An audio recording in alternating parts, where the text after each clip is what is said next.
meilleur joueur parce qu'il a gagné. Edouard tamit a gagné donc nañu may rek ñu préparé suñu kan tranquillement ak suñu benn ballon. mu succédé à Sadio Mané.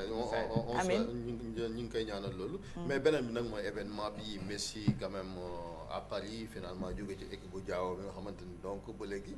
yow est-ce que bett na la. est-ce que du équipe boobu sax moom tamit. est-ce que du équipe bu ñëpp ngay ngay voilà. wax bett na quoi. loolu moom kenn mënul toog naan bettu.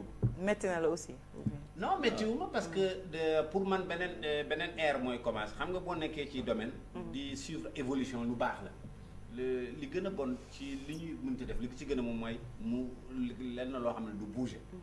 bu ñu demee bay jàg xam nga ci histoire du football professionnel ñu bëri di naan arrêt Bosman parce que dafa am lu mu changé ci football. je pense que transfert u Messi bi tamit dina am li mu changé ci football. xam nga dañu doon wax ne que. bon am naa xaalis lu ma neex laay def am comment on appelle ça mun naa changer ay règles ak yooyu léegi ñu ngi toll ci foo xam ne egg nañu fu ci réglementation ndaxte mbirum Messi mun nañu wax gaa xaalis la mais tamit réglementation moo tax mu dem du xaalis moo tax mu dem parce que de Messi chaque année bu ñu gisee club yi léegi li ñuy def chaque année nga am joueur di ko négocier di ko augmenter pour sécuriser li ñu am pour mu bañ a dem ngay augmenter ba mu ëpp la doole Messi dafa dem ba ëpp doole Barcelone donc Barça mënutu ko woon yore donc quelque part bu ñu xalaat ne que xaalis kese moo tax mu dem parce que à la limite lu Paris dépense pour am Messi li mu dépense pour am Neymar moo ëpp li mu dépense pour am Messi li mu dépense pour am Mbappé moo ëpp li mu dépense pour am mais surtout ci wàllu gestion comme ni nga ko waxee parce que Messi soo xoolee diviser na salaire bi mais le problème c'est les autres joueurs comme ni nga ko waxee masse salariale président mi ngi koy expliquer ni c'est pas un problème de cash fekkoon cash la rek salaire bu muy laaj mën nañ ko jël fay ko mais salaire dafa am salaire cap boo xamee ni ci Espagne dañu ne sa salaire les salaires bi warul dépasser 70% de tes dépenses avec salaire u Messi actuel bi ñu ngi ci 115% de leurs dépenses ils ont dépassé leur salaire yi kese dépassé nañu bu ñu diviser salaire u Messi comme il l'avait prévu par 2 ils se retrouvent à 95%. Ils sont encore loin. C'est pas suffisant. 70%. dafa bëri donc du mbirum xaalis mais mbirum gestion la parce que li xew ci Messi mooy depuis presque 20 ans chaque année Messi a une revalorisation. il met tout pour sécuriser. Messi dafa dem ba ëpp Barcelone doole. mën naa xalaat naa ne que yeneen club yi war nañ ci jàngat. mais yeneen investissement yi aussi bokk na ci parce que là Messi dem na mais ba léegi Barcelone ñi mu jënd sax mënumu leen inscrire parce que y a le contrat de Griezmann qui est là qui est extrêmement lourd y a le contrat de Coutinho qui est là de Dembélé qui est là ak ñoom Umtiti nga rek ça veut dire que et puis en plus aussi qu'on n'oublie pas Covid bi parce que je pense que élément déclencheur bi dafa mel ni foofu la Barcelone à un moment dañu am Messi Neymar yor ay revenu merchandising yoo xam ne kenn xamul nu mu toll di yokk salaire yi nu mu kenn xamul nu mu toll Covid ñëw lépp rës. je pense que ils n'ont pas été vigilants ci côté boobu. du ñoom rek parce que finalement bu ñu xoolee par exemple Messi par exemple bu doon nekkoon bu nekkul woon Europe pardon Espagne mën na jouer parce que même règlement yi après en France ci affaire Covid bi justement dañuy changer seen règlement pour aider les clubs. c'est ça à cause de coronavirus mais li may wax rek. enfin li ma bëgg ñu xam ci gestion kaawu Lionel Messi mooy que club yi dañu war a moytu ñu ngi nekk di yar ay kuy yoo xam ne ay yar boo xam ne tabaski bi egg si mënatoo ci njëriñ loolu mooy suñu problème instant bi chaque année y a des renégociations ñu yokk salaire di dem ba mënutuñ Barcelone problème bi mooy mënutul woon téye Messi. et Bayern je pense que loolu lañ politique boobu lañ comprendre ba tax Alaba sax dem nee nañ am na foo xam ne buñ fa yëgatee jour ci salaire. mais yow ci naka la bettee yow transfert bi. Messi ak Barcelone xam nga am na kii nu mu tudd tooñ bi ñuy ba benn blague bi ñuy blague souvent ci milieu du football naan que ndaw si danañ ñëw que enfin ku góor gi danañ ñëw di courtiser la fille bugg ko mu nekk. damay gën nag yow bu Messi jógee Barcelone daa ñu ne ko mais c'est pas possible xam nga ne que c'est pas possible da ngay wax na rek bëggoo ma mu ne en tout cas c'est ma condition donc c'est-à-dire que demoon na ba nit ñi intériorise que Messi du mës a jóge Barcelone parce que nu mu fa ñëwee la li Barcelone def ci moom il est venu à Barcelone à l'âge de 11 ans ñu faj ko jox ko li mu bëgg moom tamit jox na Barcelone donc demoon nañu ba nekk boo xam ne ñoom ñaar mënatuñu woon presque voilà c'était presque impossible gars yi ni ñu waxoon na ko way Iniesta dem na Xavi dem na mais nee na Messi moom mooy ko nga xam ne mais est-ce que loolu moo ci métti tamit yenn supporters Barcelone yu bëri je pense que tamit dans boobu la ñu am contre Messi parce que Xavi dafa bàyyi n'a pas souhaité jouer contre Barcelone dem Qatar Iniesta tamit n'a pas souhaité jouer contre Barcelone dem Japon Messi aussi il y a quelques années waxoon nañu je jouerai jamais en Europe contre Barça et tey jii mi ngi dem il a expliqué que c'est parce que il n'a pas encore joué contre le Barça et c'est possible on lui a posé la question hier su match Barça ñëwee mu def Neymar blessé on lui a posé la question hier non mais comme li ñu wax mooy mënatuñu maîtriser tuñu dara c'est devenu vraiment la jungle aujourd'hui le milieu moo tax booy wax rek da nga ci xaw a manqué. il ne faut jamais dire jamais. lan la mën a apporter club bi di Paris Saint-Germain. li mu am léegi par exemple cette exposition parce que je pense qu'on n'a jamais autant parlé de Paris Saint-Germain que ces 2 derniers jours.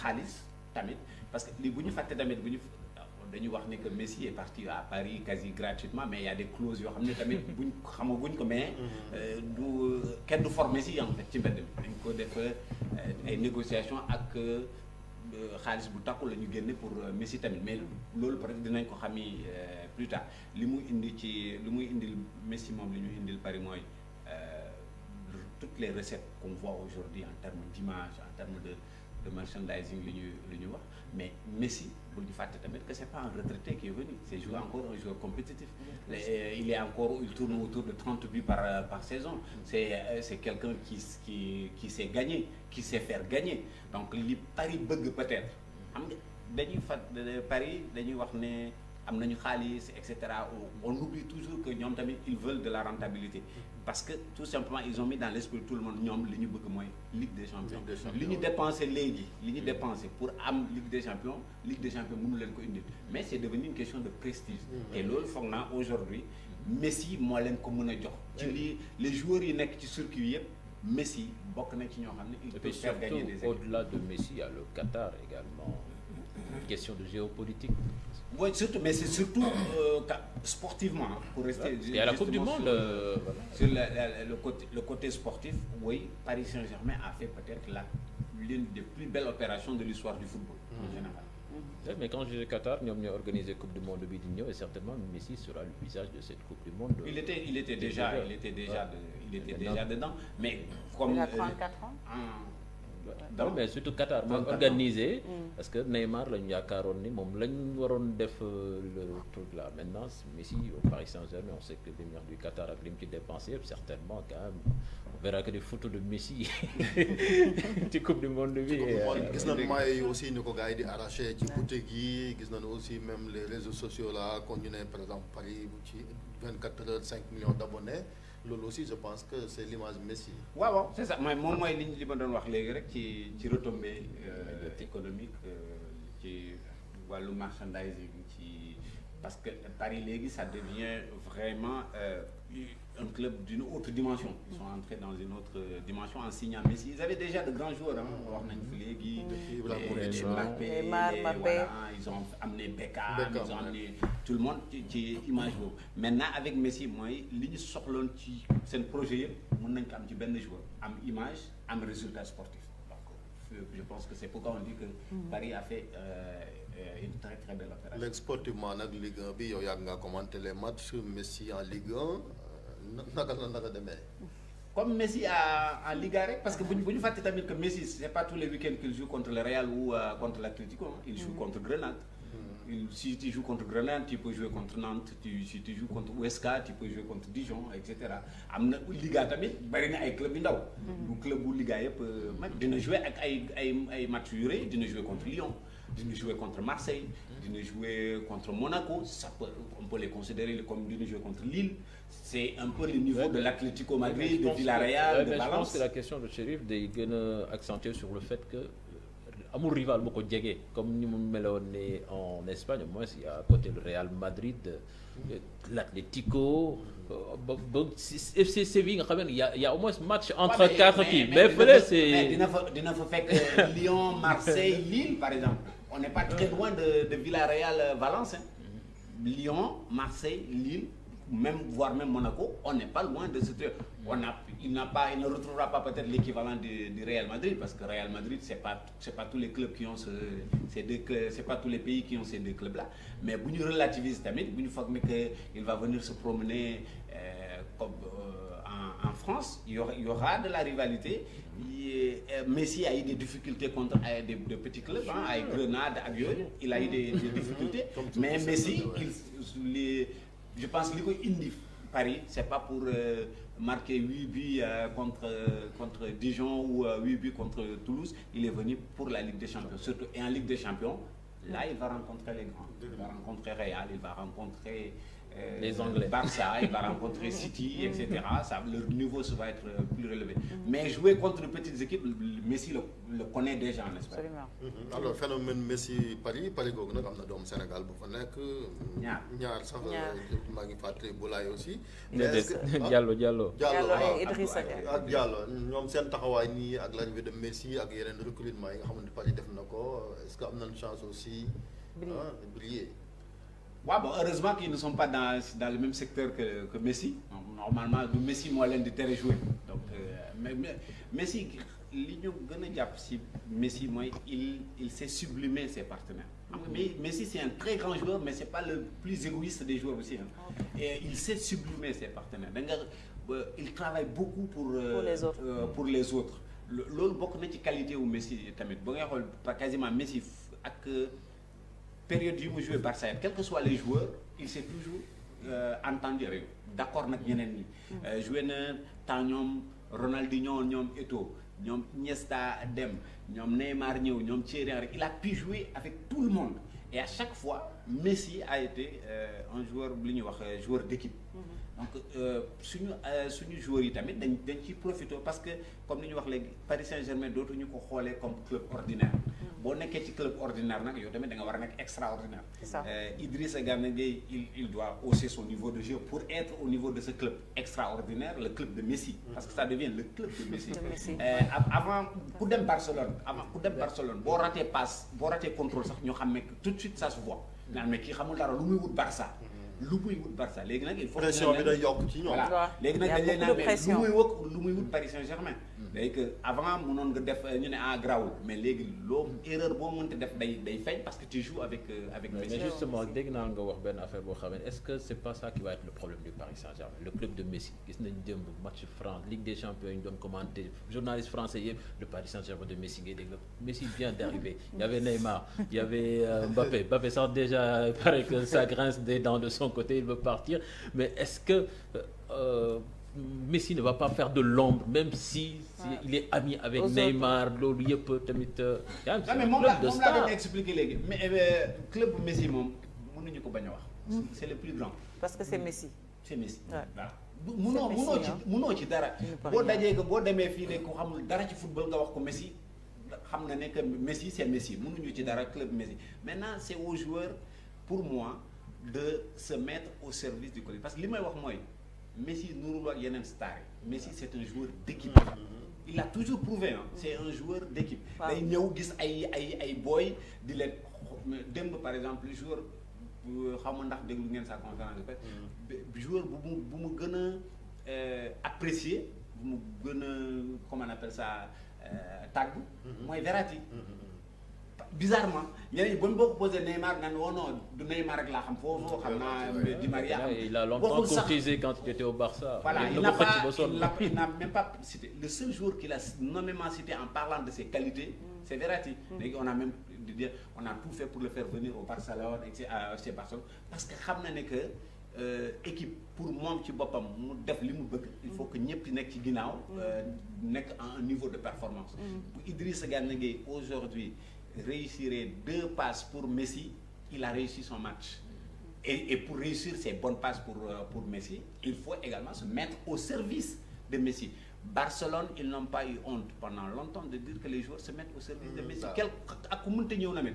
Suarez ñëw na fi mooy attaquant de pointe waaye dàqul dugal Messi Neymar ñoom Thierry ku mënta ñëw qui joue pour Messi bu nee nag bu ñu bëggee nag am rivalité bicéphalisme ou tricéphalisme je ne sais pas ça ñoom ñooy dem parce que donc Messi donc Mbappé Real je pense que mi ngi waaj a leer. waaw foofu laa bëgg a ñëw sax parce que Cheikh Tidiane mi ngi koy junj sànq du côté de Mbappé ça chahute un peu bëgg il veut quitter pour aller je pense que c'est Real la bëgg a dem Messi qui arrive ce qui se dit voilà Oui, mais bon, le président lui a demandé de rester hier. mais est-ce que le mais président il va rester 6 mois d'être libre au mois de janvier et s'il n'est pas transféré il peut négocier avec n'importe quelle équipe. C'est non mais là le problème. li Mbappé wax tamit te président bi wax ko dem bu ñu xalaatee mais Mbappé waxul la dafa bëgg def mu ne je veux une équipe compétitive je veux jouer dans une équipe compétitive président ne ko waaw. li ñu am léegi xanaa Paris Saint-Germain waaw léegi waaw. on ne peut pas dire que Paris n'est pas compétitif. parce que. C'était une manière peut-être de négocier, c'est peut-être une manière de demander de recruter d'autres joueurs, mais il n'a pas dit qu'il veut partir. Il dit je veux jouer dans une équipe compétitive. Mais pas en étant le troisième du wagon. Ouais, mais non, mais tu as Sergio Ramos, hein? Non, mais il sera toujours derrière Neymar et Messi. Non, mais Diaw, li ma bëgg a wax mooy à son poste, il est numéro 1.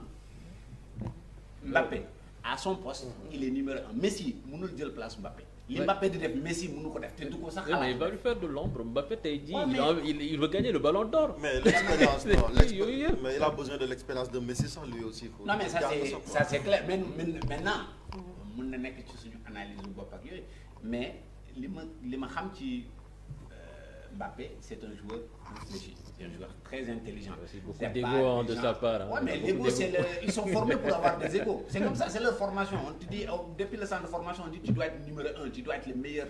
C'est entré dans le amul benn joueur de haut niveau qui n'est pas égoïste. Ça n'existe pas. Mais c'est la gestion qui compte et lui il le gère plutôt de façon intelligente.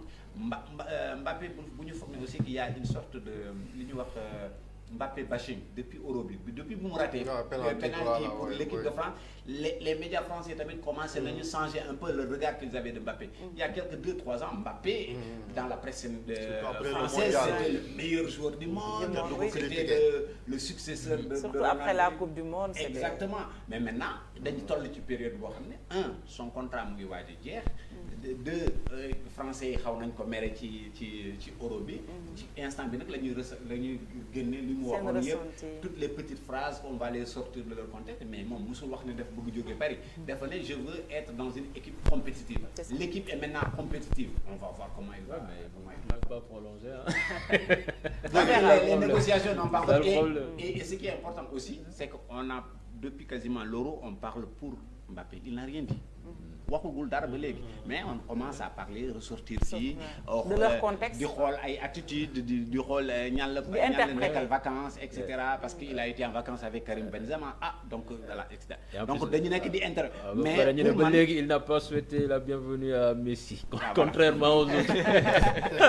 non yaa ngi soros alors il faut pas le dénier comme ni ko Abou waxee parce que gis nañ affaire jow yooyu tamit ñu la wax ci mondial bi ci seen euro bi beneen bi nag mooy place xaalis aussi parce que mooy business tamit ci football léegi ni mu demee ni dafa mel ni loolu mënutu fay ñàkk club yi néew doole tamit boo saagonu dañuy sawlu non mënutul ñàkk ça c'est clair et net mënutoo def football de haut niveau sans xaalis te xaalis bu bëri sax la ñuy wax beaucoup d'argent ça moom c'est important mais nañ ko jël rek à notre échelle ici au niveau du Sénégal boo buggee def des performances il faut aller trouver de l'argent club bu xawoon club yi xaw a structuré côté sur le plan financier ils ont fait des résultats en Afrique.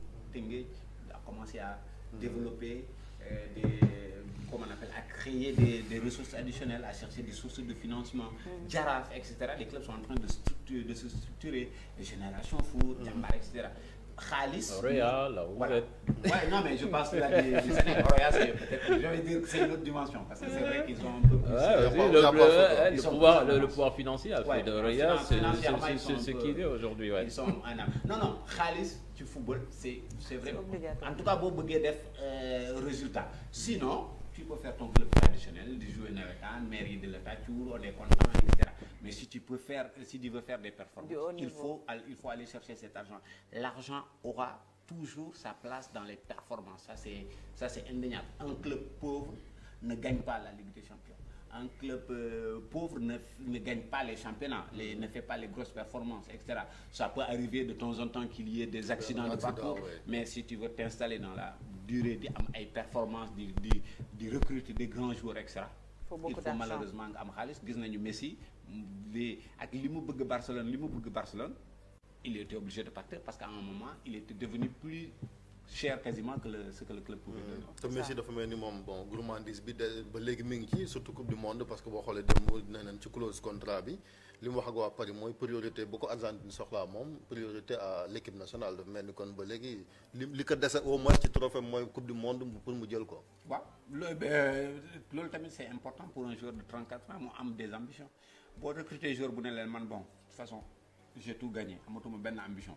mais am njëriñatul dara. ça n'a du amul challenge. amul challenge joueur dañ koy challenge comme tout employeur d'ailleurs boo recruter fii benn journaliste bi naan moo man star là j'ai rien à prouver amatu fi place donc c'est important aussi que mu wax ma ne que mon rêve c'est de gagner un autre titre de Ligue des Champions. Il ne l'avait pas dit quand il était au Barça parce que c'était naturel. Le Barça c'est une équipe boo xam ne chaque saison, ils sont parmi les favoris. Favoris de la Liga, favoris de la Ligue des Champions, quel que soit leur effectif. Parce que am nañu esprit, habitude di am titre, mais am nañu de grands joueurs. Messi bokkoon na ci grands joueurs yi léegi xam naa pression boobu ak aura boobu loolu la ñu bëgg a transformer ci Paris Saint-Germain. C'est ça xam naa su gagné coupe du monde peut-être dina am leneen lu changé. Merci beaucoup Rwanda moom gagné nañ ci dem visite Rwanda mooy sponsor ñoom it. da nga bëgg ñu def visite Sénégal.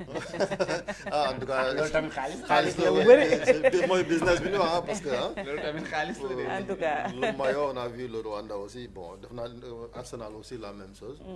Sponsor. Non mais ça fait partie de leur politique. Promotion tourisme et cetera quoi donc vision la. Merci beaucoup Aboubacry. Tu restes avec nous. Ñu dalal sunu invité c'est tout de suite.